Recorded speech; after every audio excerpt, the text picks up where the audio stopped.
time in history, all 4 belts in the cruiserweight division will belong proudly around the waist of one man. KUGAN CASSIUS IFL TV in association with MTK Global. We're at the English Institute for Sport here in Sheffield. I'm joined by Adam Smith. Hi KUGAN, how are you? How are you, alright? Good, very good. All good. Well, I did interview yesterday, it didn't quite work out, but we'll move on from that. I know. It's characters in this business, eh? Absolutely. Yeah, we're here for the typical media day for Anthony Joshua. Yeah. Always does this the week before a fight, kind of people to see a bit of his training session. I think he's doing a full-on training session today, like 3 hours. That's what I hear. Great, fantastic. I mean, I was up here last week. We had a couple of days, and he was in great form. He's really trained hard for this, I think. I mean, not that he doesn't normally do, but I think that he got his weight down before he came into camp, and I think they've changed a few things. He's training in the day, for example. He's lighter. They've taken a bit of weight off here, and his legs look really strong, and I was really impressed. So look, he's in a great place, which he needs to be. It's a vital fight, this. It's a big fight, you know, it's a unification with Joseph Parker. I think a lot of people are underestimating Parker. I spent Monday afternoon with Kevin Barry. They're really confident. Joe's come, he's trained hard in Vegas, he's light, he's undefeated. Yes, he hasn't had a show reel last couple of years, but you know, he hasn't lost. He's got plenty of skills. He's hard. He's tough. They've got they think a great game plan. I'm not sure this will be the sort of pushover the bookies seem to think it will be by any stretch of the imagination. I think it's a hard fight for Joshua, and I think it's a fight that he knows he has to come through if he's going to obviously not just keep reigning, but keep the dreams alive of Wilders and Furies and the things that look beyond. But you know, Joseph Parker's a WBO champion. He's undefeated and he's younger than AJ. Yes, he's coming into the Lion's Den. He's going to be on a big stage, the biggest he'd ever been in his life. But I don't know. Having time with Kevin Barry the other day, I don't think that will faze him at all. And I think the pressure's on Joshua. For the last few weeks, there's been so much talk of Wilder and also Fury, even more so than people talking about the task in hand, which is next week. And this is it. There's always a risk of, you know, someone like Joseph Parker coming and upsetting the apple cart. And how many times have we seen it in heavyweight boxing? I mean, I could not believe my eyes. None of us could when Mike Tyson was dismantled in Tokyo by Buster Douglas. Then when, I mean, so many. Lennox Lewis against Oliver McCall, you know, McCall shutting his eyes and throwing a right hand. Again, it happened against Hasim Rapin. Okay, he was messing about on a film set. He came late to South Africa. Yes, he wrote those wrongs. It took him a long time to come back from the McCall loss, though. He didn't get Oliver in the ring for about another 3 years after that. So these things happen in heavyweight boxing. We saw the thriller in Brooklyn recently between Luis Ortiz and Deontay Wilder, and you know, how close was Ortiz there? We know how close Klitschko was a year ago. The odds really surprised me in a fight between two unbeaten guys, and you know, and we don't quite know how good Joseph Parker is. So yes, Joshua's the right favourite. Yes, he should come through this, but it might not be easy. So should we stop talking about potential fights until... No, we always love talking about potential fights. Of course we do, but I think that Joshua's got his mind on what's important, which is Joseph Parker in 10 days' time, and I think Joseph Parker's got his mind just on Anthony Joshua. He's got no pressure on his shoulders, Parker. You know, he's the underdog. He's coming over. If he loses gallantly, what's the big deal? He goes on. He's got an opportunity to change his life forever.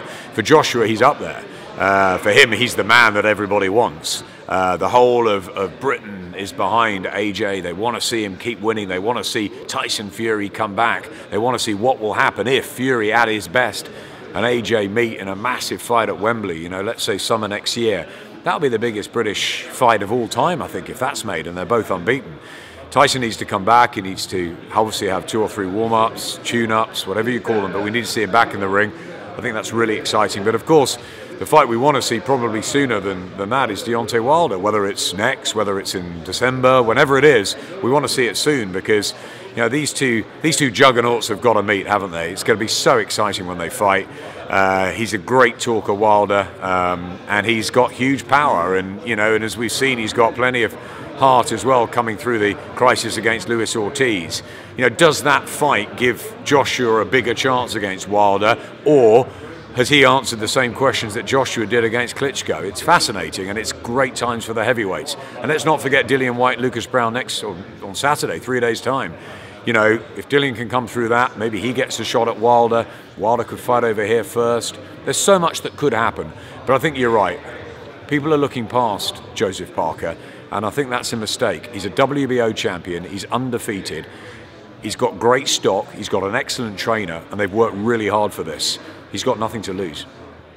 Adam, just coming back to Tyson Fury, talking to Eddie Hearn yesterday, he seems to concede the idea that Tyson Fury will sort of come this way towards Matchroom and Sky, etc. So, I mean, has Eddie, I'm assuming you spoke to him about Tyson Fury? Of course. Yeah. I spoke to Tyson in Monaco. You know, I love Tyson Fury. I thought what he did in Germany a long time ago now was phenomenal. You know, he beat the man. He beat Vladimir Klitschko. It was a wonderful performance away from home. I think he mentally and physically got to Klitschko, and it was a shame he could never sort of. Well, he never sort of, while he was up there, he could never maintain and sustain that sort of period in his life. And, you know, he went through issues. But look, Tyson Fury's a great fighter. We'd love to see him back. You know, he's obviously got his head back together. Physically, he's getting the weight down. You know, you're seeing him every day on social media. You know, he's a one-man PR machine. He's terrific. And, you know, and he's got himself into great shape. We need to see him back in the ring. I love him to fight on Sky. I love him to fight with Eddie. If that's not going to happen, so be it. I think that he needs to come back.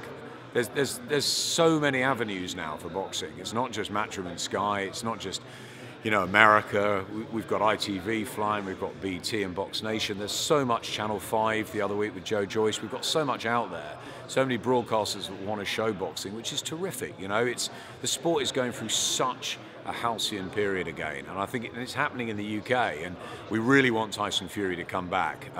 Let's see who he comes back against, let's see when he comes back, but I have no doubt that if he gets those 2 or 3 wins, we're going to be seeing him in with a Joshua or Wilder, you know, within 12 to 18 months.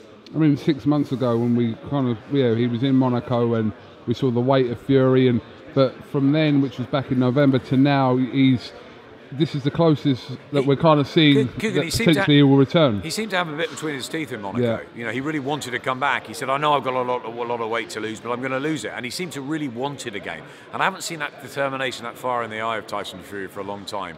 Joshua told me just before the Takam fight, he said, I think that's where Tyson Fury finds peace, in a boxing ring. That's what he does best. And I think there's some sense to that. I think that Tyson loves fighting. I think he's brilliant at it. He's very awkward. I think he gives Joshua, on his best day and his best performance, I think he'd give Joshua a lot of trouble, Tyson Fury. You know, now he's talking about breaking Joe Lewis's record. There's all sorts of things he's coming out with. But look, he's a character, and he can fight, and he's undefeated. We want him back. If Dillian Whyte wins on Saturday, where would you like to see him in this mix? Because he's ranked quite highly with the WBC. I'll be absolutely categorically with you now. I'd like to see him fight Deontay Wilder next. I think Wilder if Dillian Whyte comes through Lucas Browne, which I believe he should. Browne's a big puncher and he's got to be careful every second he's in there. But I think Dillian should have the skill set and the speed to outsmart him. And I think if he comes through that, I think he deserves a big shot. And I don't see why Wilder and Whyte can't fight, say, in the UK in June. Maybe Joshua, should he come through Parker, you know, not with ease, but with a decent, solid performance, I think, with maybe a stoppage mid to late rounds or something like that, and then he could go again in the summer. If it's a harder fight, obviously, or if he loses, he'll probably only fight twice this year, Joshua. But if he wins and wins fairly emphatically, he could come back in the summer. So you could have Wilder here against Dillian Whyte. You could have AJ maybe in an American debut, something like that, and then maybe him and Wilder fight before Christmas. I think that's a sort of perfect script, but we all know scripts can go out the window, can't we? I know. But that's what we want to see, isn't it? And then obviously, if AJ and Wilder fight, that's a great fight. They can do it again, and by that point, Fury's back in the mix, and then there's the likes of your Daniel Dubois, your Joe Joyce is coming through, and the next sort of generation. And you know, it's exciting times. How long's Joshua going to reign supreme? Is he going to go on, you know, defeating opponents and top-level opponents? Let's be honest, you know.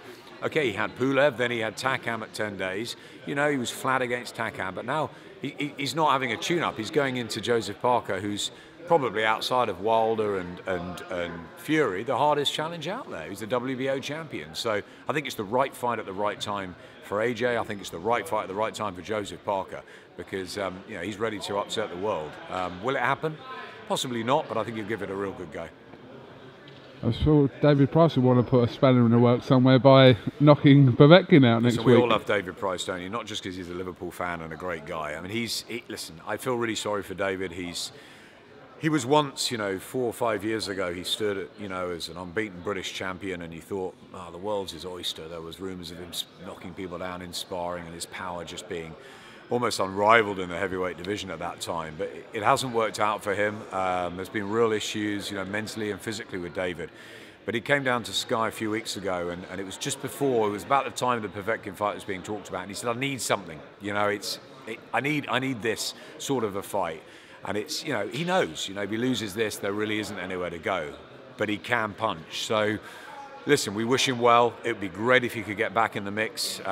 You know, Derek Chisora is still floating around as well, of course, and if David Price can get back in, and we always know he's the one that Anthony says, you know, knocked him down in sparring, so there's always that possibility of, you know, Price sort of being associated with Joshua, but he's got to win fights.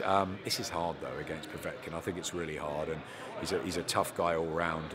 As I said, I wish David well. He's got the power to cause the upset, but again, I think it's going to be tough for him.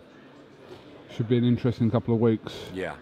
Adam, thank you very much. Great couple of weeks. Yeah, you know? Absolutely. It's always good when we're back page news, and I think that the sport is, they call it March of the Heavyweights, I think, internally at Sky, and I think that's what it's been. You know, Wilder and Ortiz set it up, and we finished with Joshua and Parker and Chuck Dillian, Whyte and Lucas Browne in the middle. Not bad, isn't it? Why not? Why not? Why not? Adam, thank you very much for talking to IFL TV. I'm sure we'll catch up with you at some point in the next couple of weeks again. Cool. Top man, Cheers. Thank you. First time in history, all 4 belts in the cruiserweight division will belong proudly around the waist of one man.